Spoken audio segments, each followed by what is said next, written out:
Jai Gurudev to all of you. Once more we are taking an example of the Kirchhoff's law. आपके NCERT में भी है ये example. First of all ये जो इस टाइप का एग्जाम्पल या कुछ आता है तो first of all we have to take the direction of the current. If you will first of all you will direction of the current, फिर आप उसके बाद डिसाइड करें कि कौन सा लूप लेंगे, लूप का डायरेक्शन पाथ डिसाइड करें. पहले डायरेक्शन ऑफ द करंट. तो मैंने यहाँ पर आप देख रहे हैं कि मैंने यहाँ पर फर्स्ट ऑफ ऑल ये बैटरी है, एक ये भी है बट जो लो पोटेंशियल है 10 वोल्ट की, 10 volt. This is a part of the 10 volt. Then the current, the direction of the current we are taking here I. ठीक है, इसमें फाइंड क्या करना है, we have to find the value of current in each resistance, या value of current निकालना है किसी भी डायरेक्शन में, आई की वैल्यू निकालना है.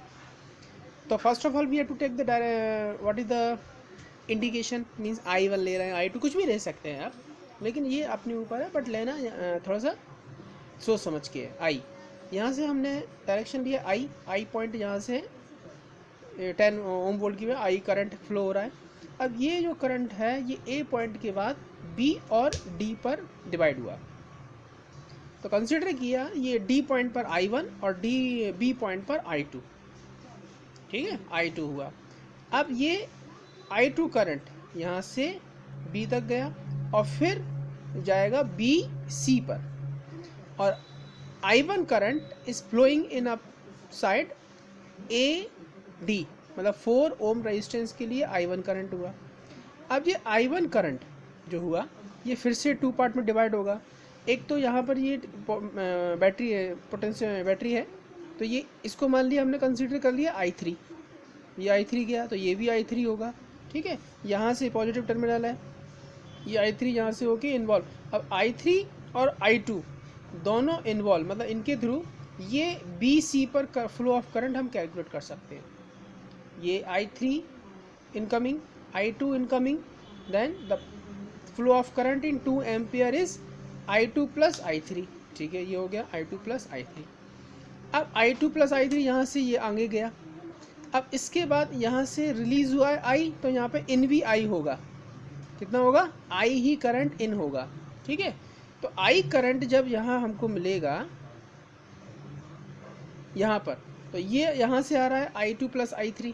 ठीक है, तो इसमें क्या बचा हुआ, बचा रिमेनिंग पार्ट CD पे हुआ करंट, जो डायरेक्शन आप देख रहे हैं, ये रिमेनिंग हुआ I2 plus I3 minus I, junction rule के according I2 plus I3 minus I. तो CD के लिए जो करंट फ्लो हो गया I2 plus I3 minus I. ठीक है, अब इसमें भी करंट डिसाइड हो गया, I, इस पे I2, इस पे I1, यहाँ I3, यहाँ I3, इस पॉइंट पर I2 प्लस I3 और इस CD पर I2 plus I3 minus I. अब हम डिसाइड करेंगे कि कौन कौन से हमें पॉइंट लेना है. लूप. ठीक है, लूप लेना है. अब हम देख रहे हैं आपसे कि लूप, हमने ये लूप लिए सपोज. ठीक है, लूप का डायरेक्शन ये दिया है हमने, लूप कि ABCA. ठीक है, लूप हमने लिया है ABCA. अब ये देख सकते हैं आप, लूप लिया है हमने ABCA, तो ABCA. ठीक है, इसमें सबसे पहले पोटेंशियल डिफरेंस 0 होता है, तो V की वैल्यू 10 वोल्ट. 10 वोल्ट इसमें लो टू हाई जा रहा है. ठीक, लो टू हाई मतलब प्लस 10 आएगा. तो यहाँ पर हमारा प्लस 10 भी आया हुआ है. ठीक है, प्लस 10 आया, देखिए प्लस 10 लिया हमने यहाँ पर. अब उस कंडीशन में ये यहाँ पर थोड़ा सा ये दूसरा, इसमें 4, 2 और ये 1 ओम का रेजिस्टेंस है, इनमें कितना करंट लेना है, 4I2.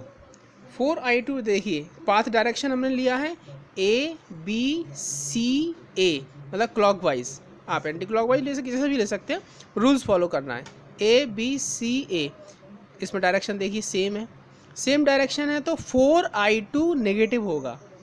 4I2 नेगेटिव है, दिख रहा है आपको, 4I2 नेगेटिव है. ठीक है, केवल I जो 1 है I, इसमें भी डायरेक्शन सेम है तो ये भी नेगेटिव होगा, ये भी नेगेटिव है।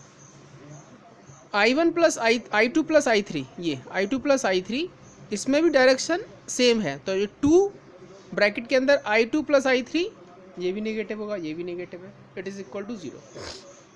इसको सॉल्व करा, एक इक्वेशन बना लिया हमने, ठीक है। इसको थोड़ा सा मैथमेटिकली जो ऐड हो रहा है उसको ऐड कर दी, बाकी इक्वेशन बनाना एक्चुअली में बहुत इंपॉर्टेंट काम है।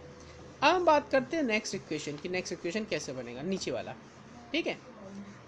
अब देखिए हमने लिया है ए, ये है ए डी सी ए, ये वाला, तो क्लॉक ये नीचे से हो गया, ये क्लॉकवाइज है, एंटी क्लॉकवाइज, ठीक है, ये ऐसे। तो फिर से 10 सेम डायरेक्शन है तो यहाँ पर आएगा +10, तो हमने लिया है +10, ठीक। फिर 1 मान सकते हैं, ये 1 ओम आई की वैल्यू, सेम डायरेक्शन है, सेम डायरेक्शन और नेगेटिव आएगा -i। फिर 4 ओम में I1 फ्लो हो रहा है तो 4I1 ये कैसा रहेगा, सेम डायरेक्शन है, ये भी नेगेटिव, ये भी नेगेटिव।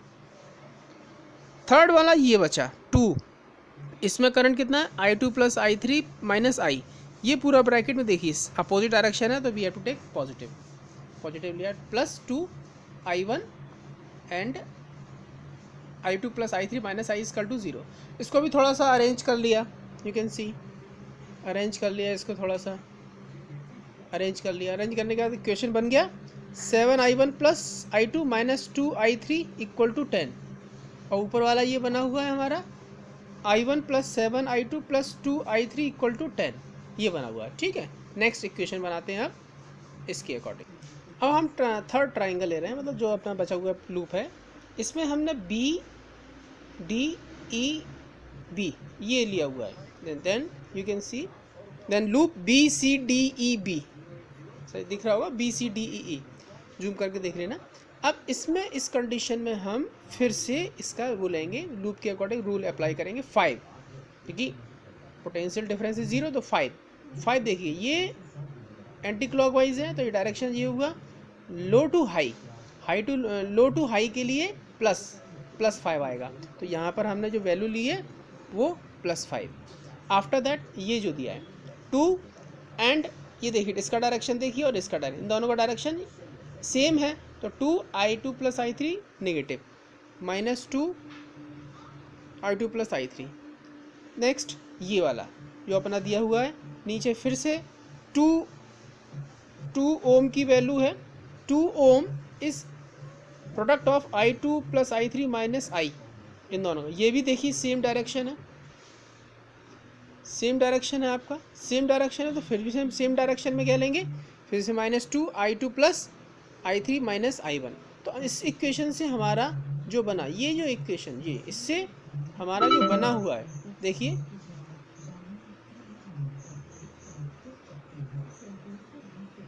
सही नहीं दिख रहा, हाँ, ये इक्वेशन से जो बना हुआ है ये वाला, ये डायरेक्शन ये इज इक्वल टू 0, और इसको सॉल्व किया, सॉल्व का मतलब थोड़ा जो I1 I2 ऐड हो सकते हैं ऐड किया, तो हमारा इक्वेशन बना -2I1 plus 2I2 plus 4I3 equal to 5।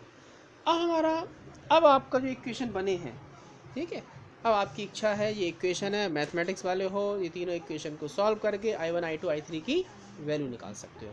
Otherwise मैं थोड़ा सा गाइडलाइन दे रहा हूँ, जैसे इक्वेशन 1 और 2 को, अगर हम इक्वेशन 1 और 2 को जनरली ऐड करते हैं, ऐसे इक्वेशन 1 और 2 को ऐड करें तो ये ऐसा मिला, हमने एक इक्वेशन 4 मिल गया, ठीक है। फिर हमने क्या किया, नेक्स्ट टाइम आगे जो हमने किया इक्वेशन 4 मिल गया, अब हमने क्या किया, आफ्टर दैट आप अपने अकॉर्डिंग सॉल्व कर सकते, देखिए ऐसा कुछ नहीं है, अब मैथमेटिक्स है ये तो। फिर इक्वेशन 2 और 3 को हमने लिया, और 2 और 3 को रेशनलाइज जो करते हैं 10th के मेथड से, उनको I1 I2 I3 और I1 I2 I3 के इसको सॉल्व किया, ऐड किया, तो हमारा इक्वेशन नंबर 5 आ गया जी, इक्वेशन 5। अब हम क्या करेंगे, 4 और 5 से I1 I2 निकालेंगे, तो ये 4 और 5 से we have to calculate I1 और I2, यहाँ पर हमने निकाले, तो I1 और I2 जो निकले हैं, I1 इक्वल टू 15/8, ठीक है, एंड I2 इक्वल टू 5/8। ये वैल्यू हो गई I1 I2 की। आफ्टर दैट हमने I की वैल्यू भी निकाली, I equal to I1 plus I2, I1 plus I2, I1 I2 को ऐड किया तो 15/8 प्लस 5/8, ये आ गया 5/2 मतलब 2.5। ये आप आंसर NCERT की बुक है उससे मैच कर सकते हैं। एक्चुअली वहाँ तो डायरेक्ट दिया रहता है, बस ये बन गया, अपने आप सॉल्व करते रहो, उससे मैच करिए। भले ही I1 I2 अपने अपने अकॉर्डिंग लिए, लेकिन वहाँ पर ये डिजिट तो चेंज नहीं होंगे, डिजिट तो मैच होंगे ना, ठीक है ना। आफ्टर दैट हमने नाउ फ्रॉम इक्वेशन 1 में ये I1 I2 की जो वैल्यू है वैल्यू निकाली और 3 की निकाल ली, 3 की 15/8 आ गई। तो ये I1 I2 I3 की वैल्यू ऐसे हम कैलकुलेट कर सकते हैं। Thank you.